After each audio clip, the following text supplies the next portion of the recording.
ওরানে আক্তারে ওই সালে ভাই উত্তরবঙ্গের ফেরদৌস মজুমদার এই থাকে আর তো বাড়ি মনে মুরব্বী বলতে কেউ নাই আর কি। কারণ সমস্ত বাড়িতে বিরিয়ানি চাওয়া হয়েছে। হ্যাঁ মানে তো নাই মুরব্বী নাই, মুরব্বী নেই। মানুষের শহর বন্দরে যায় দিয়া সব বাড়িতে এরকম 60-70 বছর আগে কত বুড়া বুড়া মানুষ দেখছে বিয়া সাহিদ গেলে অহংকার বিয়ার মধ্যে ছোট ছোট ওলাই জন্মে এই লোকটা, এই জন্য তুমি মহিলা যাইতো না। কাছারের মধ্যে কিরম সুন্দর দেখা গেছে। তো তো যে আমলের কথা কন এই আমলে তো যে বাড়িতে ঠান ঠসকলা কাছারি ঘর আছে এই বাড়িতে আগে গেছেন আপনারা আজকে তো এই বাড়িতে গেছেন অনের এডিট অনের এডিট হয় না ঠিক আছে যান। হ্যাঁ আমি ওই আর না না কে উঠে গেল দিলগু দিল আল্লাহ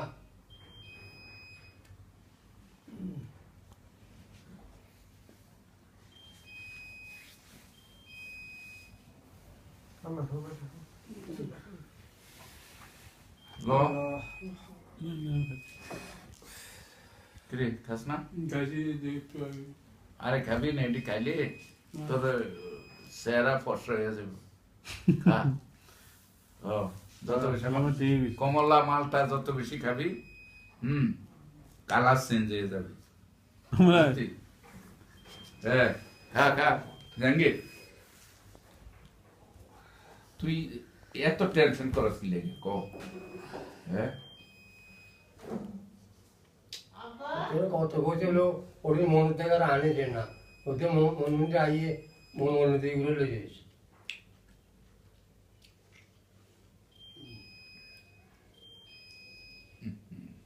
লো মামু না আব্বা আমরা বাদি যাব্বা আর না হ্যাঁ দাদা তোরা কইছি লো সারাত লো আমরা খাবি না কি আমি খেয়েছি তো তো খাই না ঠিক টুকটাক এই বাদ খাইছিস না বাচ্চারা আয় নেই এবার কেউ চলো বাদ খাইছিস না ইয়ে বাদ দে বাদ খাইব ইয়ে জানো কি না সারা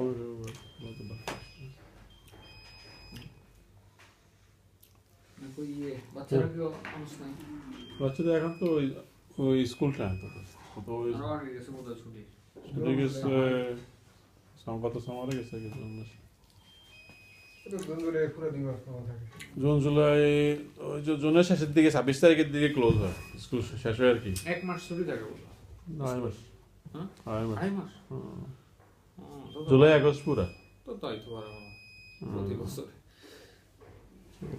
আমি চাইলে রোজা দিই। প্ল্যান পছন্দ করে এখানে আসলে খেলাধুলা করতে পারে এই আর কি আসতে তারা খুব খুশি দেশে ভালো সংস্পর্শ থাকে আর আমিও চেষ্টা করি নিয়ে আসার জন্য কারণ হলো ভুলে যাবে কি হ্যাঁ নাহলে আসতেই চাইবে না আসতে চাইব না পরে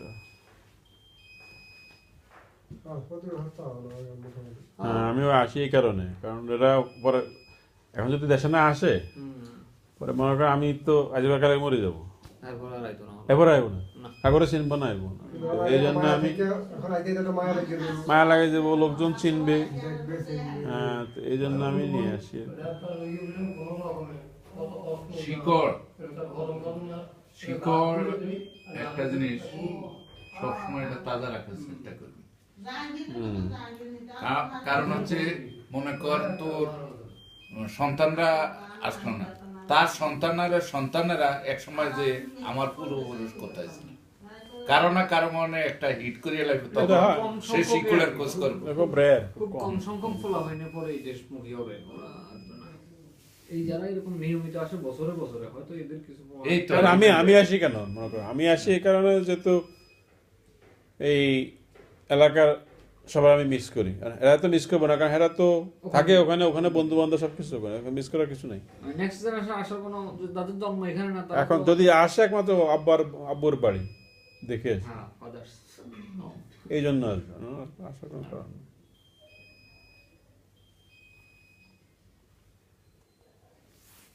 আর ওই অনেকে প্রশ্ন করে আপনি বিল্ডিংটা তো কীভাবে করলেন, এত পয়সা খরচ করে দিয়েছে। আমি কি পয়সা খরচ করছি এই জন্য তো ফলন আসে? ওরা আইবো না, পরিবেশ না থাকলে তো মোটেও আসবে না। বসে আসবে না। এখন সে কি আসবে না কি ওই ওই ঘরে তো আইবো না, না, ভাঙা করে আসবে না। আমার আসবে না সে। এটা ঠিক আমি একবার আসার পরে কবো যে আমার এখানে পায়খানা করতে অসুবিধা, ঘুমাইতে অসুবিধা, মশার জন্য আমি ঘুমাইতে পারি না, আসতে চাইবে না। আর আইবো না।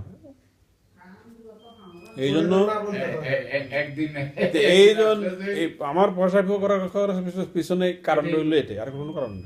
আমি তো এখানে থাকবো না, হ্যাঁ, যে থাকার জায়গা নাই, পরিবেশ- আমি আসি আল্লাহ যদি হায়াতে বাসা রিটায়ারমেন্ট আমি চলে আসবো ইনশাল্লাহ। অনেকে থাকে আমি 6 মাস হয়তো এখানে, 6 মাস ওখানে, আমার হিসাবটা হলো আমার এরকম, 6 মাস এখানে থাকবো, 6 মাস ওখানে। ওখানে হেলথ কেয়ার এটা ভালো, ডাক্তার দেখানোর সুবিধা বেশি আমাদের এখানে, স্বাস্থ্যসেবা ভালো পাওয়া যায়। স্বাস্থ্যসেবা ভালো। এই জন্য ওখানে থাকাটা বেটার। রিটায়ারমেন্ট তোর আর কত বছর আছে? কত 62 বছর রিটায়ার করে, বাইশ এখন অনেক দেরি। হয়তো আর সেটা কিন্তু বাঁচছে তো। এখন হয়তো জোড়া তালি দিয়ে চলে, ট্যাবলেট খেয়ে দিয়েছি ব্লাড প্রেশারের প্রতিদিন। প্রেশার আছে? হ্যাঁ, ব্লাড প্রেশার অ্যাবনর্মাল। অ্যাবনর্মাল বলতে কখনো কখনো হাই হয়ে যায়, কখনো লো হয়ে যায় এরকম। তোরা কি এখন গভর্নমেন্ট জব না? হ্যাঁ, সিটি জব আর কি। আচ্ছা। তো এই জন্য ওই যে সালামে একটু যে প্রশ্নটা সবাই করে কিন্তু আমার আসি যখন আপনি এত টাকা দেশে ইনভেস্ট করে ব্যবসা ট্যাবসা করতে, আমি কি দেখেন ব্যবসা মানুষের মানে যারা ব্যবসা করে হাতে চাকরি করে না, আমি চাকরি করি, সবাই এটা তো আমার এক পেশা থাকবে না। সবাই তো যেটা ব্যবসা তো আল্লাহ সবাইকে দেয়ও না, একটা লিমিট আছে। যেটা একটা লোক একটা যে খাওয়ার লিমিট আছে, খাওয়া দুটো খাওয়ার পর সে মারা যায়। আবার ইনকামের একটা লিমিট আছে, এত বেশি ইনকাম করাও যায় না, ইচ্ছা করলেও করা যাবে না।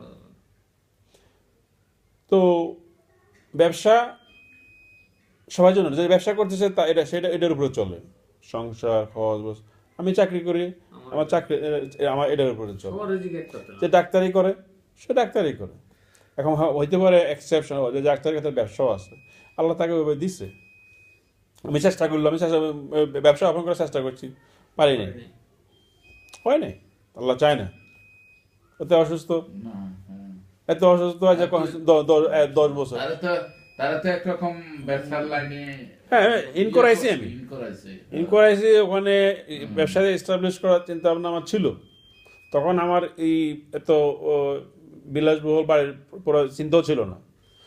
যখন আমি দেখছি যে ছেলেমেয়েরা আমি মারা দেবো, নেক্সট জেনারেশন কী হবো, এরা আইব, আয় দেখবো যে এখানে একটা জিনিস ঘর, পায়খানার ব্যবস্থা নাই, গোসলের ব্যবস্থা নাই ভালোভাবে, ওরা সব আমেরিকান স্ট্যান্ডার্ড। এখন আমেরিকান স্ট্যান্ডার্ড করতে হলে আমাকে অ্যাটলিস্ট আমেরিকান না হলেও একটা 80% তো হইতে হবে।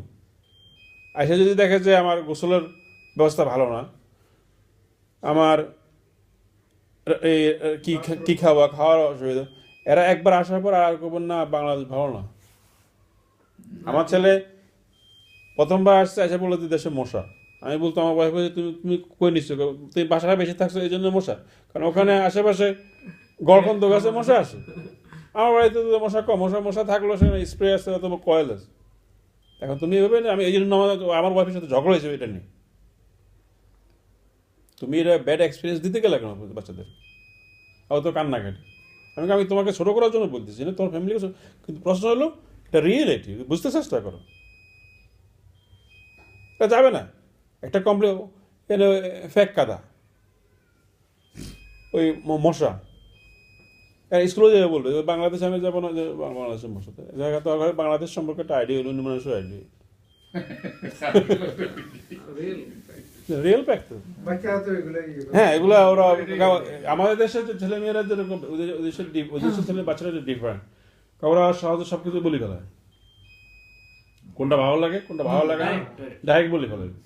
আব্বু তোমার এটা ভালো না, তোমার জামাটা তোমাকে ওই শাহরুখ খানের মতো দেখা যায়, সরাসরি বলবে। আমাদের দেশে বলবে নাকি?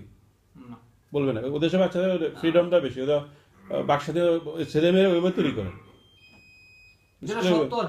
এটা বলে ফেলে, মুখে দিয়ে বলে ফেলে। এটাই তো সিস্টেম, ওইভাবেই শিশু থেকেই ওইভাবে যদি না গড়ে ওঠে তাদের এখন ওইভাবেই এখন অনেকে দেশে আসে না, 5-10 বছর আসে না, কি করে টাকাটা সেভ করে ব্যবসা বাণিজ্য করতে চাইছে। আমি ওইভাবে চিন্তা করি নাই। না, তো অনেক খরচ আসা যাওয়া অনেক। আমি যে আসি আমার থিমটা ঠিক আছে। 2-3 লাখ টাকা। আমি আসি আমার খরচ হয়, কিন্তু আমি চিন্তা করতেছি আমার ছেলে মেয়ের দিকে। এরা আসবে না, প্রপার্টি যায় কিছু আছে, কি করবে, এক সময় এসে বেশি চলে যাবে, কিন্তু আমি এটা চাই না। কত মানে আসুন ভ্যাকেশন, ওদের দেশের ছেলেমেয়েরা ভ্যাকেশনে যায়, ফ্লোরিডা যায় না, তো ঠিক আছে ভ্যাকেশন তোমরা এখানে থাকবো, বাংলাদেশে যাবে, বাংলাদেশ সময় চলে আসবে, সব লোকজনের সাথে পরিচয় চলে আসবে। আমার হিসাবটা হলো এরকম। কথা বুঝলি? এই হলো মানে এখন এটা আমি এখন আমি বা অন্য কেউ যেভাবে দেখি, তারা আমাদের জীবনটাকে এভাবে দেখে না। তার কতটুকু আমি আমি আমার মামার বাড়ি চিনি, ফ্রেন্ড সার্কেল চিনি, তারা ফ্রেন্ড সার্কেল ছিল ওখানে, ওদের লিঙ্কটা ওখানে।